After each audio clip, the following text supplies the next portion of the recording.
Washington Huskies quarterback Michael Penix Jr. officially has a top 30 draft visit with the Washington Commanders. Today, I'm going to be going over Michael's scouting report, and I'm going to tell you why the Commanders might consider trading down to take him in the first round of the 2024 NFL Draft. But before we get into Michael Penix Jr.'s profile today, make sure you guys click that subscribe button to never miss a big Commanders news story this offseason. We've already done a bunch of breaking news free agency videos this offseason, and then also during the draft, we're going to have breaking news coverage for you guys, breaking down every single pick that the Washington Commanders make for this year's historic Commanders draft class. So make sure you click that subscribe button right now to never miss any of the action. So we start today with a report from Jordan Schultz, who says things are heating up for Washington quarterback Michael Penix Jr. Sources says he had dinner with the Giants in Seattle after his pro day, followed by a private workout with the Vikings in Seattle. Penix will have top 30s with Broncos, Falcons, Raiders, and Commanders per multiple sources. So here's Michael Penix Jr.'s profile here. And, you know, he's 23 years old. He's got good size at 6'3", 214 pounds. Just ran a 4.53 at his pro day, by the way, so he's a good athlete. Last year's Pro Football Focus grade had an elite grade of 91.1. That was good for 11th in the country for among over 300 throwers of the football, they're quarterbacks in the NCAA. And right now on the Pro Football Focus big board, they're a little bit lower on Michael, having him 46th on their big board and the number 6 quarterback. So Michael had a really good season statistically last year, just under 5,000 yards passing,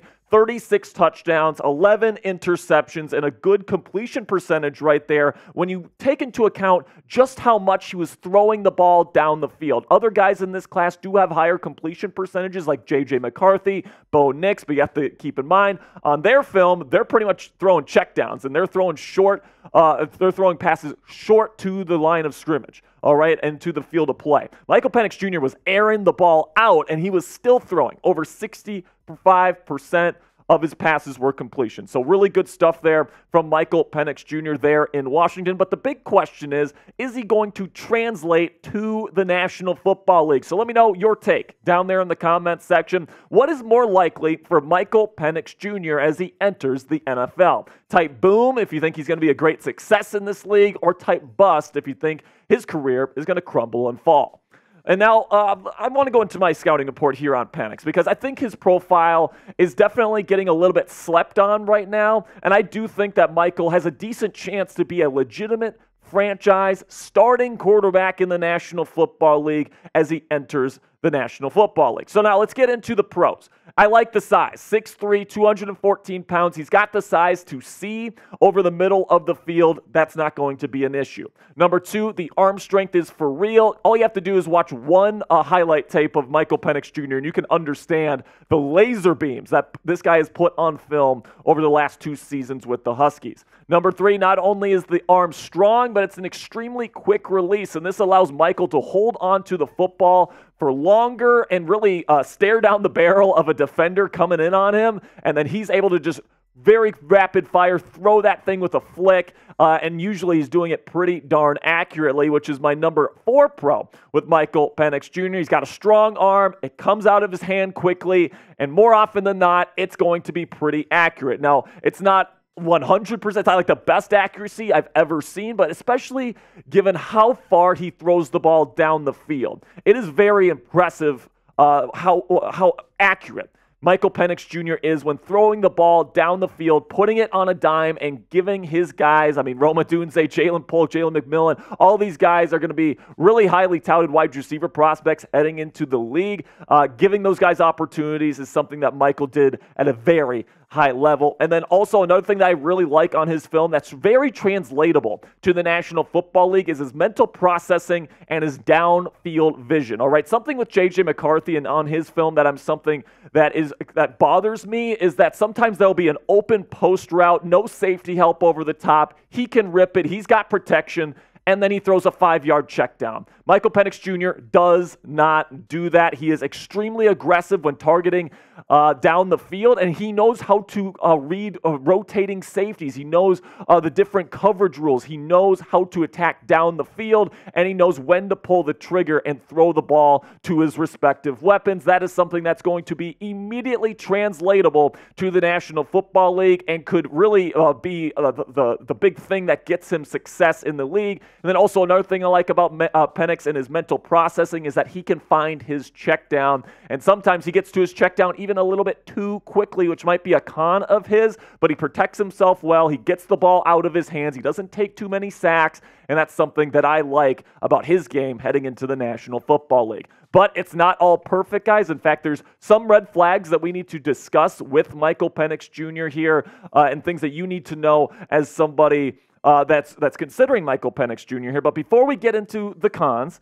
let's have a word from our sponsor here at GameTime, which is the fastest and easiest way to buy tickets for all the sports, music, comedy, and theater near you. Guys, I'm somebody that likes to get tickets last minute, and if you're someone like me, GameTime is perfect for you because they got the lowest price guarantee to any ticket to any event. All right, so whether you're going to a Nationals game or you're going to a Capitals game or you're going to a concert with your significant other, they're going to have tickets for it, and they're going to have the lowest price guarantee on whatever seat that you want to get. It's absolutely fantastic. They have a super easy-to-use user interface there on the app where you get views of your seats before you buy them, so you don't have to worry about going to the arena and getting surprised. All right, so that's something that I really like about GameTime, and GameTime is the fastest-growing ticketing app in the United States of America and is the only ticketing app on the market today that gives you complete peace of mind with your purchase. See the view from your seat before you buy your tickets, like I said, so you know exactly what to expect when you arrive at the arena.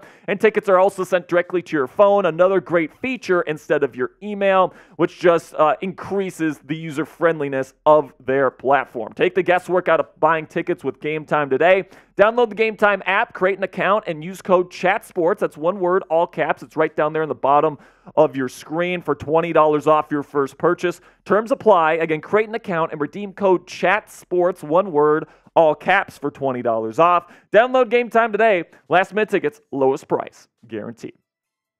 So now when I watch Michael Penix Jr. on film, a lot of it is really good, and I am higher on him than most people, but you have to address the injury concerns when you talk about Penix's profile. He's had multiple ACL injuries, multiple serious knee injuries, and that can't be completely discounted, all right? And that's something that you're going to have to be okay with if you're taking Penix in round one. And lots of times these NFL evaluators and these decision makers in the front office, they really, they're pretty skittish about taking guys with multiple serious injuries before they even enter the National Football League. But keep in mind here that Penix has been mostly healthy through these past 2 seasons here in Washington, where he's been arguably the most prolific pocket passer in college football. He dealt with a couple of nicks and bruises towards the end of this past season. He was playing with multiple kind of minor injuries in that Michigan game where he kind of struggled. So, but at the end of the day, man, he's done a really good job at protecting himself with this new play style. Back in Indiana and his former spots there, he would be kind of reckless, man. He would take big hits. He would put himself in harm's way, and that led to the multiple serious injuries to his lower half. But now, because he's more of a pocket passer and he gets the ball out of his hands quickly, he's been able to mostly protect himself over these past 2 seasons, and that's the play style he's going to have in the National Football League. So if you're worried about the injury stuff, I'd probably say I'm a little bit less concerned than some folks are because of the way that Penix plays the position. Number 2 con on my list is the playmaking outside of the pocket. There's been some graphics going around talking about completion percentage out of the pocket or when scrambling, and it's like less than 25% for Michael Penix Jr., and that's true, all right? If he's getting outside the pocket, he's not really a dynamic playmaker like a Caleb Williams is or even like a Drake May is, but he's somebody that really likes to beat you from the pocket, and to his credit, he does a pretty darn good job of that. But if you're an NFL team with a bad offensive line, Penix might not be the fit for you, so that definitely doesn't make a link to the Commanders right there, because we all know how bad the Commanders' offensive line is. Number 3 con on Penix's film is touch passing. He's got a laser and a cannon of an arm, and he can put it kind of on a dot when he wants to, but the touch passing is definitely not there. He throws a straight fastball, and listen, that fastball is 98, 99 miles per hour. It's a damn good fastball. All right, but he doesn't have like that changeup or that curveball over the middle of the field to layer footballs in between intermediate defenders, something they see Brock Purdy do exceptionally well, Patrick Mahomes. That's why those guys can dominate the middle of the field. That's probably not going to be something that's a strength of Michael Penix Jr. just with the way he throws the football. Number 4 con on my list here, inconsistent pocket presence. Now, there's some games where it's really good, like in the Texas game, for example, and then there's other games where it's not so good, like at the Michigan game, for example. And, you know, Michael is somebody that can get kind of skittish feet in the pocket, especially when there's pressure on him, and sometimes he'll hop backwards, you know, something that you never want to see.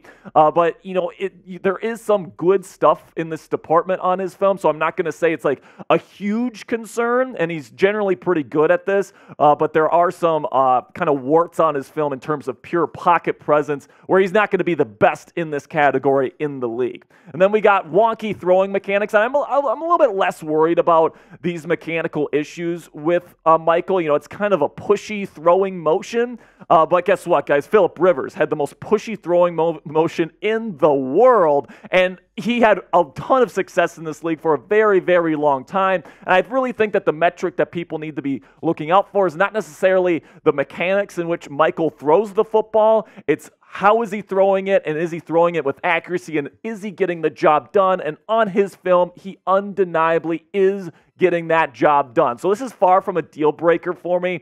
I think that, you know, different guys have different ways of throwing the football, and even though it's not the most mechanically sound, and that might lead to some accuracy issues here and there, especially on certain types of throws, Michael is somebody that has made this work for a while now. It does come out of his hand very, very easily, and this is definitely something that comes natural to him, so this isn't necessarily something I am super concerned about as he enters the NFL. And I have a couple of non-issues here, some things that people say are issues with him, but I disagree. People talk about the age and how he's too old. He's 23 years old right now. He's going to be 24 in May, so he's the same exact age. Well, maybe not same exact. I mean, obviously, you know, they don't have the same birthday and all that different stuff, but guess who was also 23 when he was drafted number 1 overall? It was Joe Burrow, all right? And I'm pretty sure that most people agree picking Joe Burrow number 1 overall in the first round was a good idea. So I'm tired of hearing Michael Penix Jr. is too old. No, he's not, all right? He's a little bit older coming into the league, but he has a lot of experience, which is a plus in his profile, in my opinion. And the question should be, can he have success in this league? Not, is he too old to draft in the first round? Because 23 years old, give me a break, guys. That's not too old. And then the second non-issue that I have on my list here is mobility. People talk about how, oh, because he's not a good playmaker, he can't move or he can't run. Well, he just proved all those doubters wrong at his pro day because he ran a 4.53 at his pro day, and it looked easy, man. He was gliding, down that stretch there. And he's definitely not slow. Now, is he going to be somebody that you design a run game around, especially with his injury history? No, you're not. But is he somebody where if there's a little pocket of space and, you know, his first and second read aren't there, that he can get outside there and just run for a good 5 to 8 yards and pick up a first down? Absolutely, he is that type of guy. So, he's mobile. He's not necessarily dynamic in the way that like a Jayden Daniels is, and he's probably not even on the same level as a guy like J.J. McCarthy, in my opinion, but he's definitely somebody that can get that job done, but you're not really picking him up to be a mobile quarterback. You're picking him up to be the pocket passer that he was at Washington, and he can certainly do all those things. Now, my NFL comp for Mr. Michael Penix Jr. is that I think he's a stronger armed and a bigger Tua Tagovailoa. Now, Tua is somebody that's probably a little bit more developed in his anticipation and in his mental processing than Michael is right now, but both of these guys know how to read rotating safeties and target down the field. I mean, average depth of target with Tua is one of the highest in the National Football League, and in the right system. There in Miami, Tua is one of the most effective quarterbacks in the National Football League. I think if you put Michael Penix Jr. in a similar situation, who knows, it could even be Miami at number 21. I think that he's going to have a lot of success in this league if he can protect him. You give him good weapons that are going to get open for him, and you give him a good offensive play caller that's going to put him in positions to succeed. Now, my grade for Michael Penix Jr. is I'm not going to say he's like a dynamic, superstar level guy with any type of system out there, right? He's not a Caleb Williams or a Jayden Daniels who I have ranked above him, but I do think he's somewhat like a Tua Tagovailoa, where if you put him in the wrong situation, he's not going to succeed. But if you can put good protection, good weapons, and a good offensive play caller around him, he's absolutely somebody that can not only have success in the National Football League, but can have success extremely early because he shows a lot of things on film that are immediately translatable to the National Football League. So here are my current quarterback rankings. And before you freak out that Drake May is below Michael Penix Jr., I think it's going to depend on what teams want when it comes to those two guys. If you're looking for someone to contribute right away, I think Michael Penix Jr. is the more NFL-ready guy. Now, Drake May has the higher upside. He's got better outside the pocket and out of structure playmaking ability. He's got an even stronger arm, in my opinion. He throws with better touch. All right, so there are things that Drake May does do better than Michael Penix Jr. And if you're somebody that's trying to draft somebody for the future and somebody that's going to be projectable as an MVP caliber guy someday, Drake May is probably your dude, but Drake May also has significant footwork and accuracy issues that he's going to have to work on entering the league. So if you need somebody that needs to play relatively soon, Michael Penix Jr., I do believe, is the superior prospect. But I do have Caleb and Jayden ranked above him. So the big question is this the guy that the Washington Commanders should make their next franchise quarterback? And personally, guys, when I look at this situation, you could make an argument that you could trade down from number 2 overall, maybe say like you trade with Minnesota. All right, you go down to number 11, and you could take Michael Penix Jr. there at number 11. You could get Minnesota's second first-round pick that they possess this year, and you could take, I don't know, a number 1 edge rusher or a number 1 corner, or you could take a legitimate left tackle. Like, I don't know what the pick would be at number 23, that second first-rounder, but you could make an argument that Michael Penix Jr., who is a good fit for Cliff Kingsbury's spread system, by the way, and you get another player at number 23 in the first round, that might be more valuable overall than getting a Drake May or a Jayden Daniels at number 2. But personally, guys, I would rather not take that risk because if you trade back for Michael Penix Jr., first of all, I don't think the offensive line is in the place where it needs to be to protect Michael. I think that this would be a spot where he would probably struggle because he's not somebody that can survive in a system with a bad offensive line, whereas Jayden Daniels is somebody that has that super high upside. He could be a perennial MVP type candidate like Lamar Jackson is right now,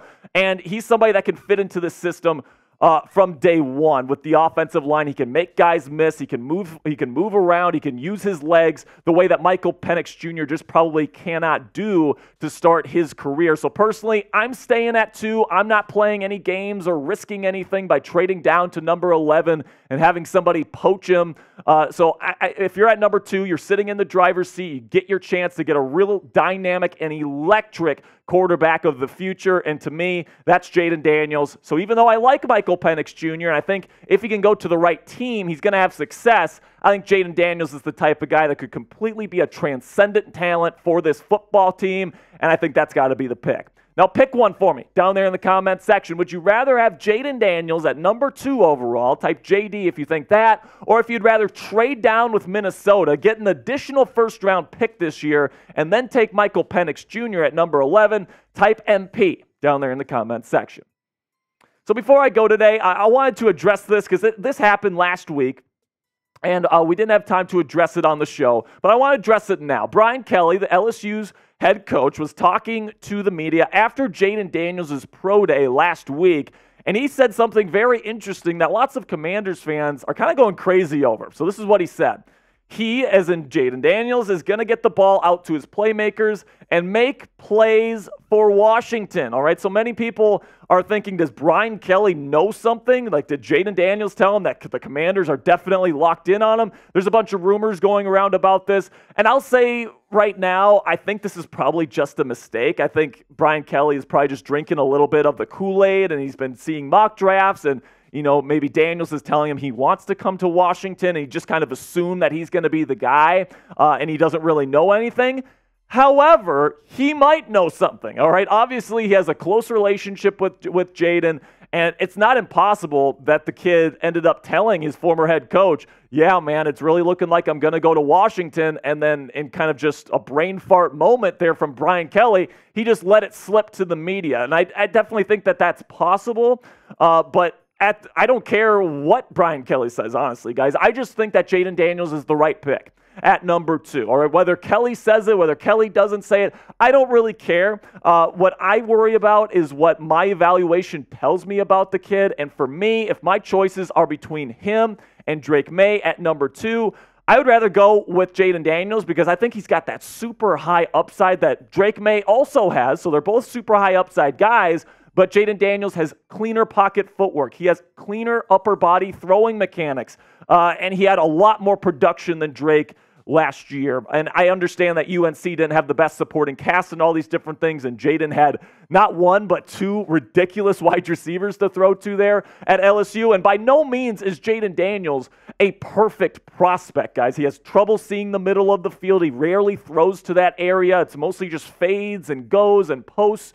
And then checkdowns. It's not a whole lot of intermediate digs or any of the stuff he's going to be asked to do in the National Football League, but he's a dynamic rusher of the football. He's generally accurate. He can read defenses pretty darn well as well. He's got some growth. He needs to get better in some certain areas, and, he needs to protect his body better as a rusher as well. So by no means am I saying Daniels is a perfect prospect, but I think when you're looking at the upside and what he could be mixed with what he already is, I think he's the right guy for the job, and I think he will be the number 2 pick at the end of the day. Now, make sure you guys click that thumbs up icon if you haven't already. If you're pumped up for the NFL draft, man, we're going to be going live here at Chat Sports, breaking down every single pick, and then we're going to be having you guys covered of recaps of every single draft pick made by the Washington Commanders this year.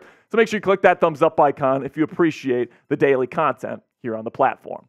Now, before I go, the Commanders made another signing here, and another inside linebacker, Mikel Walker, former Atlanta Falcon and Pittsburgh Steeler, played quite a bit of football for them last year. The Steelers had a bunch of inside linebacker injury issues, and Mikel Walker had to kind of come in and play significant snaps. He's going to be a depth piece here in Washington, though. He's somebody with experience, somebody that's played in games, maybe a practice squad guy. The Commanders certainly have a lot of depth at this position at this point, a lot of guys with experience in the league. So as far as I'm concerned, if you're bringing in a guy like this, the more the merrier. Now, that'll be it for today's show, guys. I appreciate you guys sticking with me here. I know today was a little bit of a longer one, but I appreciate you sticking with me here today. Make sure you click that subscribe button if you want daily and free Commanders content all throughout the 2024 offseason.